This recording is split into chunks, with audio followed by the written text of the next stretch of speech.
Hello there, this is Elias. Today I'll make a review of the first week owning the R5C and what I've done up to now and some issues I had and some surprises I had. Yeah, there are some surprises, and yeah. One issue I had is I bought the Canon Bluetooth Connect Remote BRE1, this one here. And it is garbage, so don't buy it if you want to work with the EOS R5C. And the reason is it can connect to the operating system of the photo mode, but you cannot use it up to now in the video mode. So I bought it just to make remotely a start of a video and to stop it. And yeah, I knew it should function because also my old TC80N3 with the cable works perfect for that. And so now I still have to work with this one as this works out. So then one issue I had was when I was working with the Ronin S and the EOS R5C.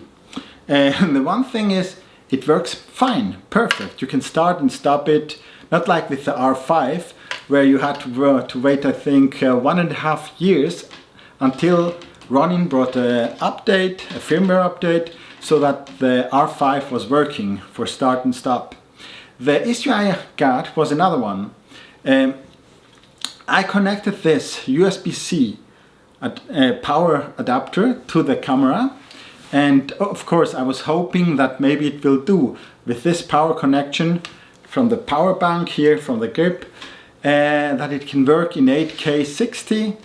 But yeah, it wasn't doing that. While it works perfectly with this kind of external batteries, if it has power delivery, but it don't work with this one. And while the rest was working fine, when I was trying to switch the mode to the media mode, wait, it's starting, yeah. And here is the media mode.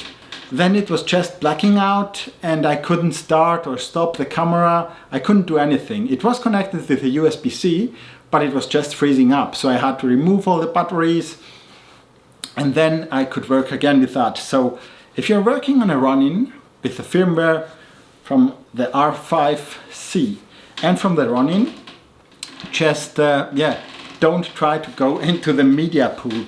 I don't know if only my camera has this issue, but I have the issue, so you can work just to record on the gimbal, but not more. Then, yeah, one thing I'm afraid that it will happen is, you all know we have here the ventilators. And every PC I have, after 1-2 years, the ventilators have to be cleaned because it will get dirt inside and never a ventilator is clean. And so I don't know how I could clean this one, and I don't know if Canon offers this support so that you can send the camera somewhere that they clean the ventilators. And so I think after 2 years when I will use this one, how will it work if the ventilators will start to get slower and slower? And then I was thinking, if I would be in Sahara and you get a sandstorm there, I think you cannot use this camera because it will be full with sand, and then I don't think that it will do the cooling system. It won't work anymore, I guess. But yeah, I would just wonder, what can we do so that the ventilators will stay clean? Or is there a trick to open it ourselves and to clean it? I don't know it yet. Well, then one thing I saw when I was entering the menu from the photo operating system, if you want to see what firmware update you have, it is just showing nothing. So I can try, wait, now it's shutting down from the video mode to the photo mode. It's still blacked out.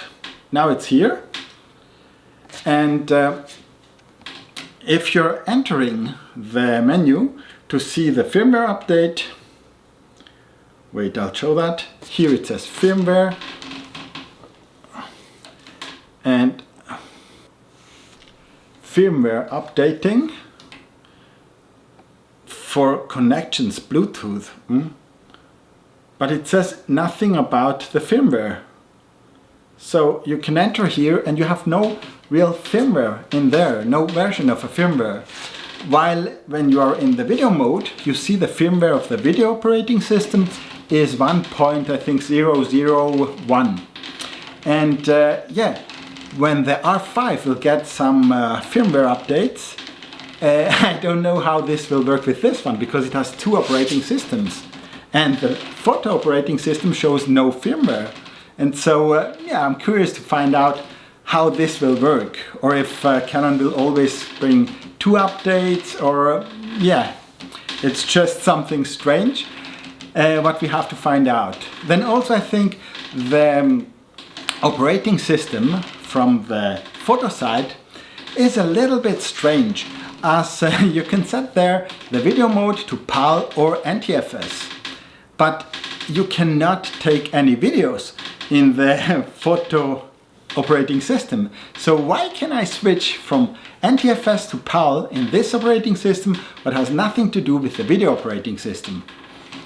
So yeah, it's just a little bit strange. And then some others said when you are in the video operating system you cannot take photos. This is not true. I set one button, and so if you are on the video mode you can just press the button and you have a photo. It's not a switch to the photo operating system, it's just with the standard settings. I mean, if you are on 1/6 of a second, then and if it is poor or something like that, it won't be sharp, of course, but at least you have the option to take some photos. I mean, in a wedding or so, when you have good light, it is an option, it works. Then what I was surprised, really surprised, was that the 120 FPS slow-mo can be used here while being in the RAW mode, but you have to go down to Super 16. In Super 16 it enables you to use the RAW light, your RAW standard and RAW high quality, and to shoot in 120 FPS, and this is a big plus. The resolution is close to 3K. It's not exactly 3000 pixels, but I would say it's 3K. So you are able, just with a small cropped part of the sensor, to shoot 120 FPS slow-mo in RAW. And I never heard this before, but I just found it out. But only in Super 16. The downside is in Super 35, where the quality is really good, and I was surprised that the quality is so close to the 8K. So with the Super 35 you have a really good image, 6K video, and it is really very clear, and it's clearer than if you shoot with long-op XF-AVC on full frame, because there it goes down to 4K, and when I compare the same frame from just from a scenery, then the Super 35 on RAW is looking better in my eyes than the XF-AVC out of the full format video. So I guess most of the times I will shoot RAW anyway, and either in Super 35 or in full format. If I want to shoot on Super 35, I guess I will have to buy a speed booster. Something I forgot before in the slow-mo 120 FPS, not only in the slow-mo 120 FPS, I mean, you can do a fast image besides slow-mo. It's just one menu where you can say from 1 FPS to 120 FPS if it's a supported mode. Not in Super 35 4K, there you can go up to 60 FPS, but there you have one problem. Let's say slow-mo 120, and the autofocus, first I thought it don't function as I was tapping on the screen, and yeah, you couldn't set any autofocus point. So I thought the autofocus is not working while using the 120 FPS. But it is working, just not where you want it. So it's some kind of basic autofocus without being able to set the focus point. So yeah, I'll have to test it, how it is on a gimbal when you use that and what it will focus. But just with some tests, slow motion, and yeah, it wasn't doing what I wanted. And so most of the time I think in slow-mo I will anyway use the manual focus and not the autofocus, because it looks like garbage autofocus in this 120 FPS. When you switch the modes from the frequency from 59.76, no, 0.94 I think, to 50 or to 25 FPS, then the operating system is shutting down and coming up. And this is a little bit annoying. So you don't get this only when you switch from the video to the photo mode, but you also get something similar just being inside of the video mode by changing the frequency. Of course, it don't do sensor cleaning in this situation, so it's a little bit faster than switching from photo to sensor to video, but it is annoying. And then why have they put the off between the photo and the video mode? Because always when you pass through the off, it makes a sensor cleaning. So yeah, if I want to turn it off, then it's okay to make a sensor cleaning, but not if I'm switching from one to the other mode. So you can enter the menu and you can set it to don't do anything like that, don't do the sensor cleaning, but then it won't even do that when you want to shut down the video. And so yeah, if you want to shut down the operating system, it's good to use that. So it's not the best solution. And what I'm missing is in the video mode, the customer functions, customer settings for everything, custom 1 to 3, like you have in the photo mode. This is a better thing from the photo mode than what you don't have in the video mode. There you can only set some profiles, customer profiles, but it's not the same. I mean, I want to be able to switch very, very fast from video settings from one to the other. So what I've set is the function 11 button. And with one press you can easily switch from full frame to Super 35 and to Super 16. And if you are inside there, they also put another button just to go one back, and then you can change the settings you want. And so it's not, you're not losing so much time, but it's not a perfect solution. I would love some other options here. So the customizability is not bad with the 13 buttons. Yeah, but it's not perfect. One of the very big surprises, what I can demonstrate here is, here you see the battery is connected, but it don't says now power delivery. For a power delivery I have to press once the button here, and now it will switch, now it's USB PD, so power delivery through USB-C. And in this mode you can hot swap the battery. I mean, you see it's there, you can open the battery and remove it. You see it's open and it's still functioning. You can now also shoot in 8K 60 while open the battery and just put inside another battery. So this is a very good thing, and so you can shoot just with the PD power bank alone in 8K 60.